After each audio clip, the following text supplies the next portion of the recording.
Hello guys, स्वागत है आप सभी का अमित फिजिक्स कैंपस के इस परिवार में। आज हम लोग जो है कणों के निकाय एवं घूर्णी गति का लास्ट टॉपिक करने के लिए जा रहे हैं, जिसका नाम है कोणीय संवेग और कोणीय संवेग का संरक्षण सिद्धांत। इस टॉपिक को आज हम लोग करेंगे और उसके बाद फिर हम लोग जो है इससे रिलेटेड न्यूमेरिकल सवाल को सॉल्व करेंगे। चलो भाई, लास्ट क्लास हम लोग कहाँ तक पढ़े थे, याद है? बड़ी चौवन्नी मुस्कान दे रहा है तब से, क्या बात है?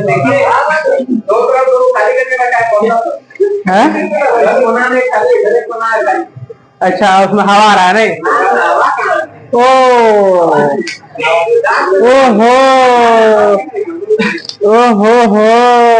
घूमो जी, नवीन उधर घूमो पूरा पूरे।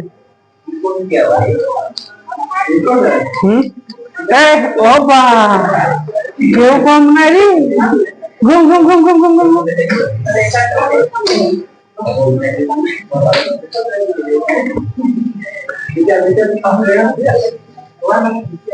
फिर तुम तिरछा हो गया, वाह। चलो सुन। हाँ भाई, हम लोग जो है लास्ट क्लास हम आपको न्यूमेरिकल सवाल भेजे थे। हम पूरा आपसे उम्मीद यही करेंगे कि आप न्यूमेरिकल सवाल को ट्राई करके कॉपी में लिख के जरूर आए होंगे। अगर नहीं लिखे हैं तो ये बहुत दुर्भाग्यपूर्ण बात है और हम आपसे बहुत दुखी हो जाएंगे फिर। चलिए, तो लास्ट क्लास हम लोग बल आघूर्ण क्या होता है इसके बारे में समझे थे और इससे रिलेटेड फार्मूला क्या होता है और इसका बेहतरीन एग्जाम्पल को समझे थे। याद है? गेट को खोलते हैं तो घूर्णन प्रभाव कब ज्यादा होता है, कब कम होता है, याद है? हैंडल को क्या बोलते हैं, यदि चापाकल का हैंडल को कहाँ पे पकड़ने पर चलाना सबसे आसान होगा, याद है? पेचकस पकड़ के अगर किसी नट को खोल रहे हैं तो वहां पे कहाँ पे बल आघूर्ण सबसे ज्यादा होगा, घूर्णन प्रभाव कहाँ पे घुमाने में आसान, कहाँ पर पकड़ेंगे कि घुमाने में आसान होगा। इस चीज को हम आपको समझाए थे भी और फॉर्मूला भी इससे रिलेटेड हम लोग प्रूव्ड कर चुके थे, जिसमें हमारे जो है पांडे जी उपस्थित नहीं थे। तो टाउ इज इक्वल टू हम लोग का जो फॉर्मूला आया था वो आया था एफ एल साइन थीटा। यहाँ पे एन कैप दे सकते हैं इसका डायरेक्शन बताने के लिए, एफ एल साइन थीटा। इसको हम कह सकते हैं tau equal to F cross में एल, एफ क्रॉस में एल, जिसमें हमारा कृष्णा बाबू भी उपस्थित नहीं था। और थीटा का वैल्यू 90 डिग्री, थीटा का वैल्यू 0 डिग्री, थीटा का वैल्यू 180 डिग्री। इस स्थिति में वैल्यू क्या क्या आता है, इन सारे चीजों के बारे में फटाफट पढ़ चुके थे। अब हम लोग लास्ट टॉपिक करने के लिए जा रहे हैं कोणीय संवेग और कोणीय संवेग का संरक्षण सिद्धांत।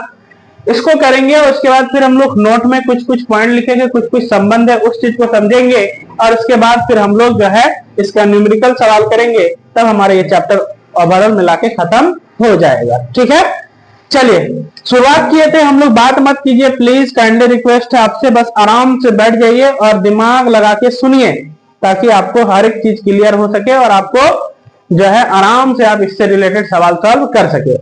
कणों के निकाय एवं घूर्णी गति में जो मेरे भाई शुरुआत किए थे कोणीय विस्थापन से, कोणीय विस्थापन पढ़े, कोणीय वेग पढ़े, कोणीय त्वरण पढ़े, अभिकेंद्रीय बल पढ़े, अपकेंद्रीय बल पढ़े, अभिकेंद्रीय त्वरण पढ़े, रिजिड बॉडी पढ़े, घूर्णन गति रोटेशनल मोशन पढ़े, उसके बाद द्रव्यमान केंद्र सेंटर ऑफ मास पढ़े, उसके बाद बल आघूर्ण जिसको हम लोग टॉर्क कहते हैं उसको पढ़े, फिर जड़त्व आघूर्ण जिसको मोमेंट ऑफ इनर्शिया कहते हैं उसको पढ़े। अब कोणीय संवेग पढ़ने के लिए जा रहे हैं और कोणीय संवेग का संरक्षण सिद्धांत। कोणीय गति के लिए जो 3 समीकरण था वो भी हम आपको प्रीवियस क्लास में बता दिए थे। Omega is equal to omega naught plus alpha t, theta is equal to omega naught t plus 1/2 alpha t square, omega square minus omega naught का square is equal to 2 alpha theta.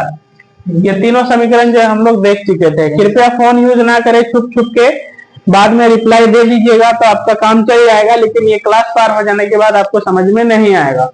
तो जरूरी नहीं है कि यहाँ पे तुरंत जो मैसेज आया तो उसको रिप्लाई ही कर देने तो झगड़ा हो जाएगा। ये गलत बात है भाई, हाँ गलत बात नहीं है। कोई जरूरी तो बोल दो ना यार कि हम क्लास जा रहे हैं, अभी बाद में मैसेज करना, बाद में बात करते हैं, क्या जरूरी है? तब 1-1.5 घंटा तो रुक ही सकता है।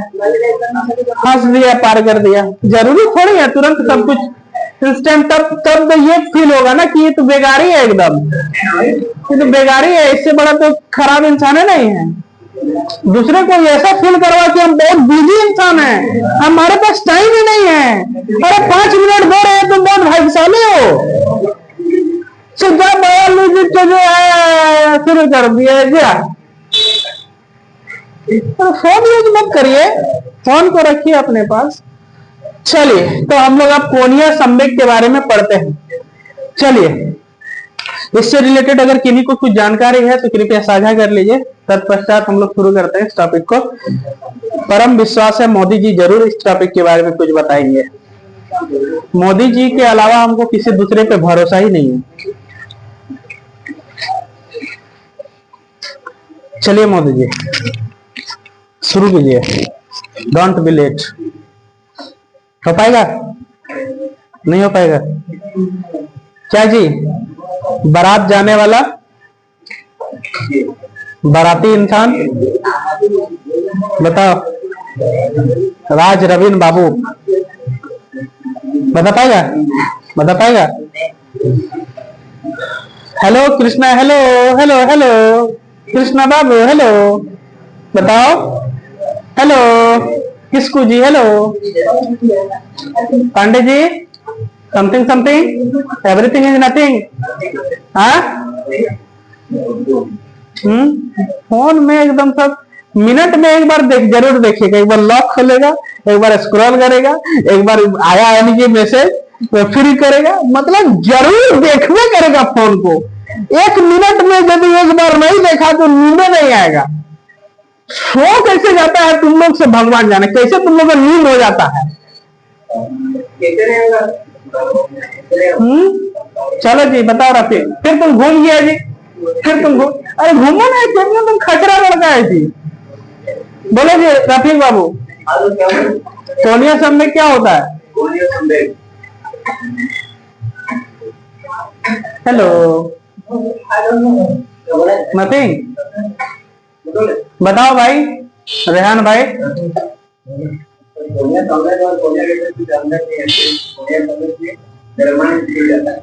कोनिया संवेग में द्रव्यमान जुड़ जाता है।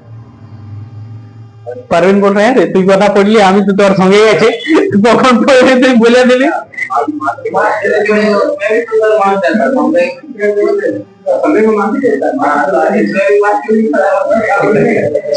चलो परवीन कुछ बताना चाहता है? कौन जोड़ेगा? तुम बताओ जी। तुम कुछ नहीं, फिर तुम बार बार घूम जा रहा है जी, हैं? बाहर क्यों जाएगा? क्या काम है? पैसा लेना। तू कितना खचरा लड़का है जी, खत्म हो गया तुम, जवान हो गया ही। चलिए शुरू करते हैं कोनिया संवेग के बारे में। जाओ जाओ और आगे फिर घूमना नहीं, फिर सीधा बैठना। हाँ जाओ जाओ जाओ, तुमको क्या काम है तुम करके आओ, जाओ। ठीक ठीक कर लो तुम कर लो।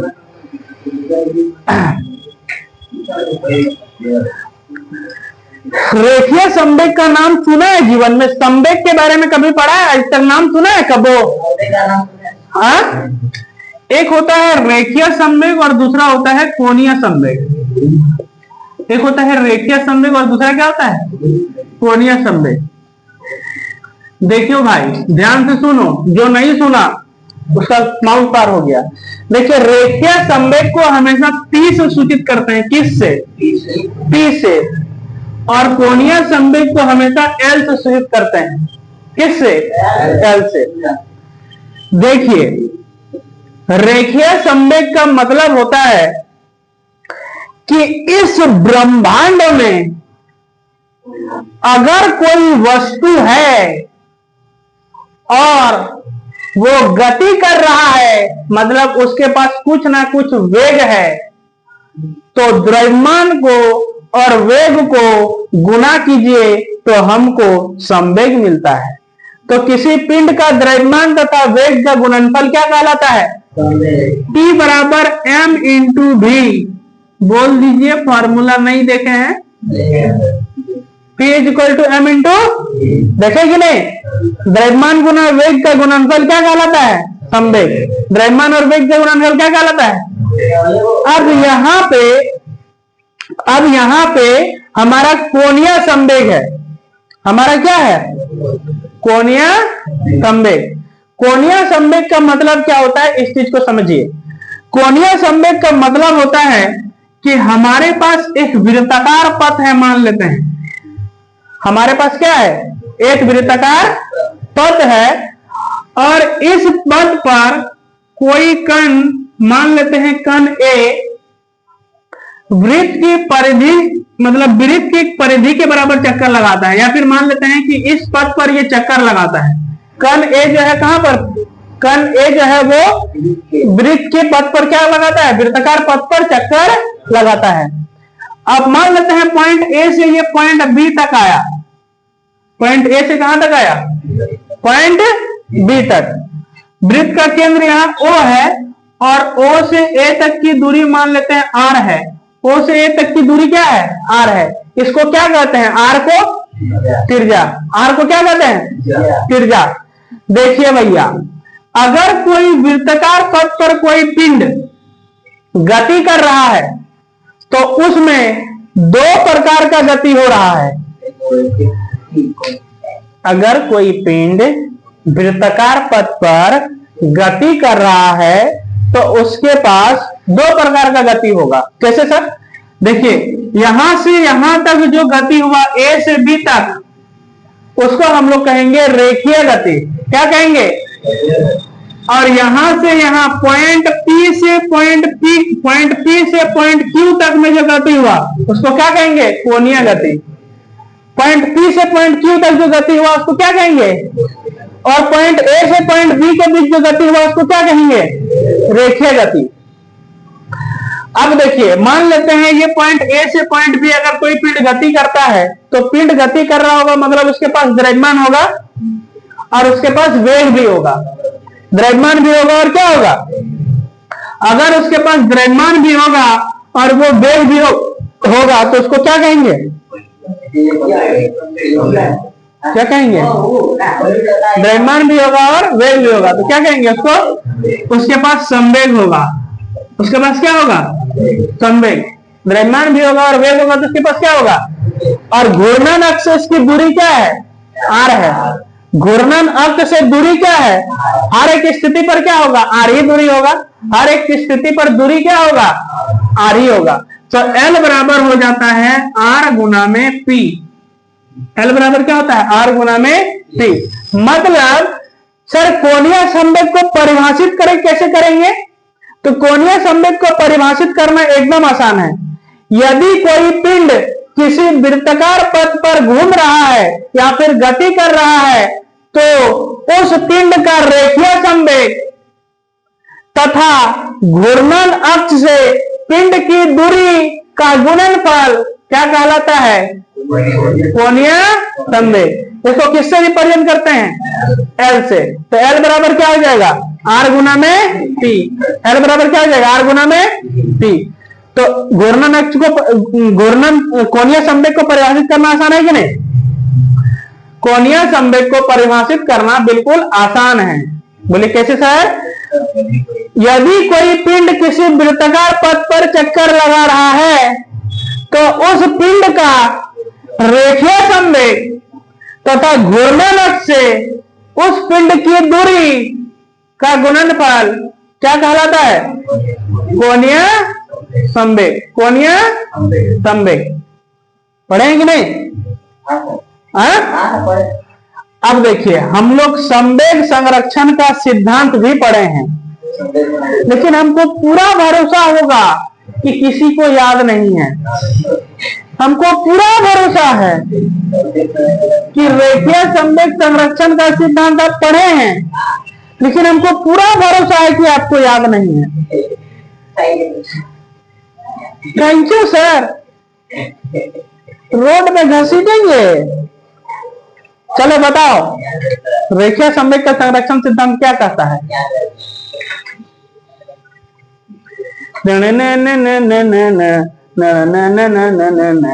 चलो बताओ जी, मोदी जी बताइए, रेखीय संवेग का संरक्षण सिद्धांत क्या कहलाता है। तेरे इश्क में डूब जाऊं मैं, पढ़ाई लिखाई मैं नहीं करूं। कृष्णा बाबू प्रीवियस क्लास एब्सेंट का था जी? ये गोंधा कर रहा है, ये झूठ जो बोल रहा है नहीं, गोंधा कर रहा है, वहीं से सेंट मार रहा है कि झूठ झूठ झूठ झूठ। चलिए पांडे जी बताइए, कोणीय रेखीय संवेग का संरक्षण सिद्धांत क्या होता है, क्या कहलाता है? अरे रेखीय संवेग संरक्षण कुछ पाप नहीं लगता है हमको, जानते हैं कि नहीं?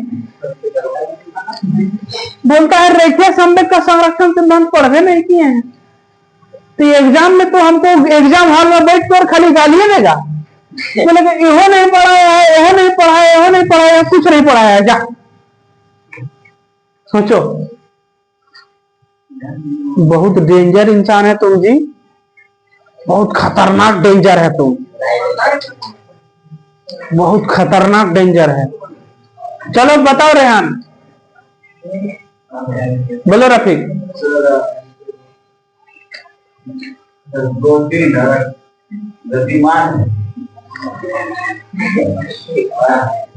कितना बजे रात तक जगता है भाई, आंख लाल दिख रहा है?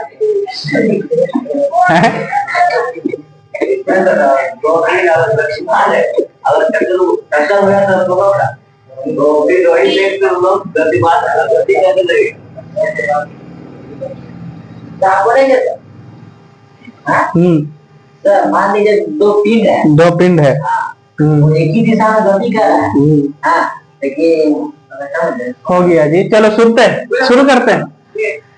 चलो ठीक है सुनिए इधर, गलत हुआ ये वाला कॉन्सेप्ट नहीं है। P इक्वल टू क्या होता है, M इंटू बी। गति का द्वितीय नियम पढ़े हैं? बोल लीजिए नहीं पढ़े हैं। गति का द्वितीय नियम से हमें क्या प्राप्त होता है? F equal to m a. ये F equal to m a कहां से प्राप्त हुआ था? F equal to dp upon में dt से। F equal to m a कहां से प्राप्त होता है? डीपी अपॉन में dt से। देखिए ये क्या कराता है, संवेग में परिवर्तन की दर उस पर आरोपित बल के बराबर होता है, उस पिंड पर आरोपित बल के बराबर होता है। देखिए संवेग, रेखीय संवेग संरक्षण का सिद्धांत क्या कहता है, इस बात को समझिए। रेखीय संवेग संरक्षण का सिद्धांत ये कहता है कि अगर कोई बाहरी बल नहीं लग रहा हो, मतलब बाह्य बल की अनुपस्थिति में, मतलब F एक्सटर्नल क्या है? बाहरी बल। अगर कोई बाहरी बल F एक्सटर्नल जीरो है तो dp अपॉन dt भी क्या होगा? संवेग परिवर्तन में दर क्या होगा? जीरो होगा। इसका मतलब संवेग नियत रहेगा। इसका मतलब क्या होगा? संवेग, याद आ रहा है कुछ भी? याद आ रहा है? वहां बल की अनुपस्थिति में संवेग नियत रहता है, इसी को संवेग संरक्षण का सिद्धांत कहते हैं, रेखीय संवेग संरक्षण का सिद्धांत।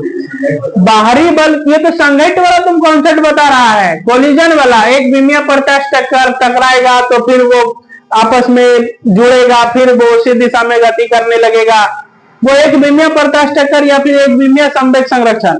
ये हम रेखीय संवेग का बात कर रहे हैं भाई। रेखीय संवेग का संरक्षण सिद्धांत इस बात को कहता है कि बाह्य बल की अनुपस्थिति में संवेग में परिवर्तन की दर, अगर बाह्य बल जीरो है तो संवेग में परिवर्तन की दर जीरो होगा। इसका मतलब ये नहीं है कि संवेग ही जीरो है, इसका मतलब ये है कि संवेग क्या है? नियत है। इसका मतलब क्या है? संवेग नियत है। याद आ रहा है कुछ भी? याद आया क्या पांडे जी? कुछ भी याद नहीं आ रहा है? थोड़ा तो बाह्य बल की अनुपस्थिति में संवेग में परिवर्तन की दर जो है, अगर जीरो है तो संवेग क्या होगा? नियत होगा। मतलब अगर कोई बाहरी बल नहीं लग रहा है तो संवेग में परिवर्तन की दर क्या होगा? जीरो होगा। मतलब संवेग में परिवर्तन की दर नहीं होगा, कुछ भी संवेग में परिवर्तन नहीं होगा। इसका मतलब है कि संवेग में परिवर्तन नहीं होगा, मतलब संवेग फिक्स होगा। संवेग क्या होगा? फिक्स होगा। फिक्स को साइंस की भाषा में क्या कहते हैं? नियत। फिक्स को साइंस की भाषा में क्या कहते हैं? उसी प्रकार से कोणीय संवेग भी है। कोणीय संवेग यह कहता है कि महाबल आघूर्ण की अनुपस्थिति में, किसके बल आघूर्ण की उपस्थिति में? महाबल आघूर्ण की अनुपस्थिति में। महाबल आघूर्ण मतलब टाउ एक्सटर्नल। टाउ को क्या कहते हैं? टाउ को क्या कहते हैं? टाउ को क्या कहते हैं? बल आघूर्ण। तो टाउ एक्सटर्नल बराबर क्या हो जाएगा? टॉर्क इसका इंग्लिश नाम है, टाउ इसको पढ़ते हैं, समझे कि नहीं? टॉर्क को हिंदी में बल आघूर्ण करते हैं, लेकिन इसको सूचित किससे करते हैं? टाउ से। किससे? टाउ से। अब ये जो टाउ है ये क्या कहता है? ये कहता है कि कोणीय संवेग में महाबल आघूर्ण की अनुपस्थिति में, किसके अनुपस्थिति में? महाबल आघूर्ण की अनुपस्थिति में कोणीय संवेग में परिवर्तन की दर, किसका परिवर्तन की दर? कोणीय संवेग में परिवर्तन की दर। कोणीय संवेग को किससे सूचित करते हैं? एल से। तो कोणीय संवेग में परिवर्तन की दर को किससे सूचित कर देंगे? डीएल अपॉन में डीटी। तो महाबल आघूर्ण की अनुपस्थिति में कोणीय संवेग में परिवर्तन की दर क्या होता है? 0 होता है।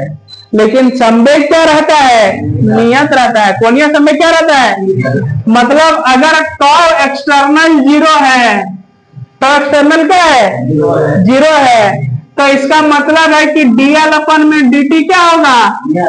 डीएल अपन में dt 0 होगा, मतलब एल नियत रहेगा, डीएल अपन में dt नियत नहीं रहेगा। इसमें कुछ अंतर नहीं, खाली उसको बहुत अंतर है यार, आकाश जमीन का अंतर है।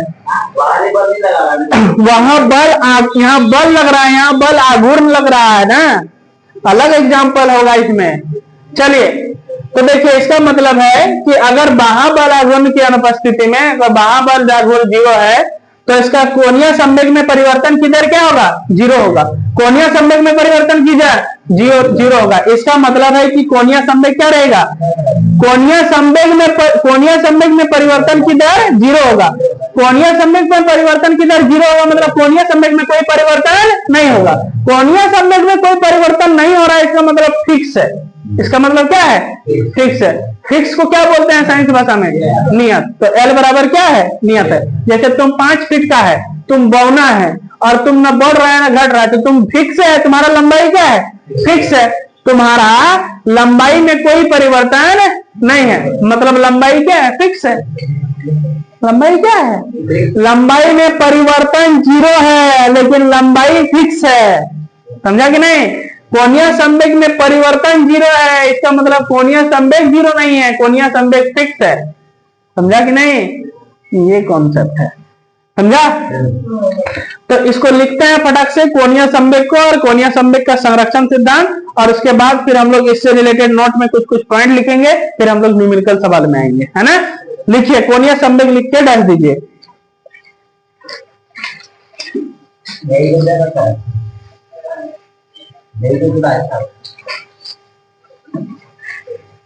भेज देते तो अच्छा होता। नहीं, लिख लो इसको। भेज। चलो लिखो फटाक से, लिखो। कोणीय संवेग हेडिंग करो, angular momentum. Angular momentum heading कर लिए? कोणीय संवेग लिखिए, किसी पिंड का रेखीय संवेग, किसी पिंड का रेखीय संवेग, किसी पिंड का रेखीय संवेग तथा, हाँ,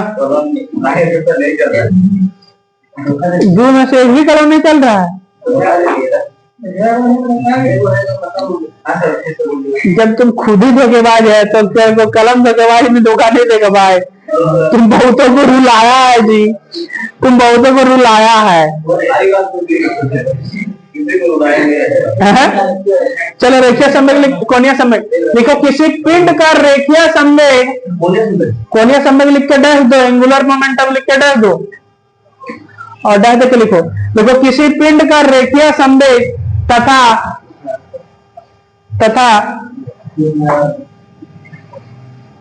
घूर्णन अक्ष से उस पिंड की दूरी तथा घूर्णन अक्ष से उस पिंड की दूरी का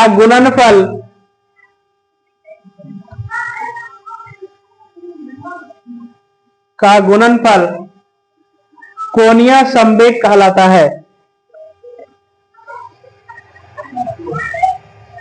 फिर ताकने लगा, खचरा लड़का है तुम जी। कोणीय संवेग कहलाता है। इसे L द्वारा सूचित किया जाता है। इसे L द्वारा सूचित किया जाता है।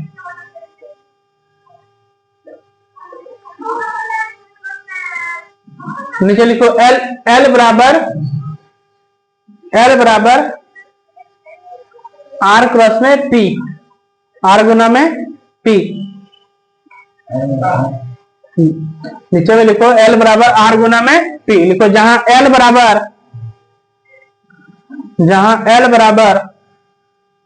कोणीय संवेग,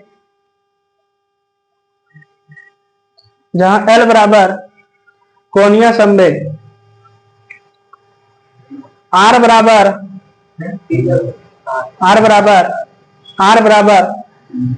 घूर्णन अक्ष से पिंड की दूरी। जब तक लिखा रहा है तब तक इसको बंद कर देते हैं।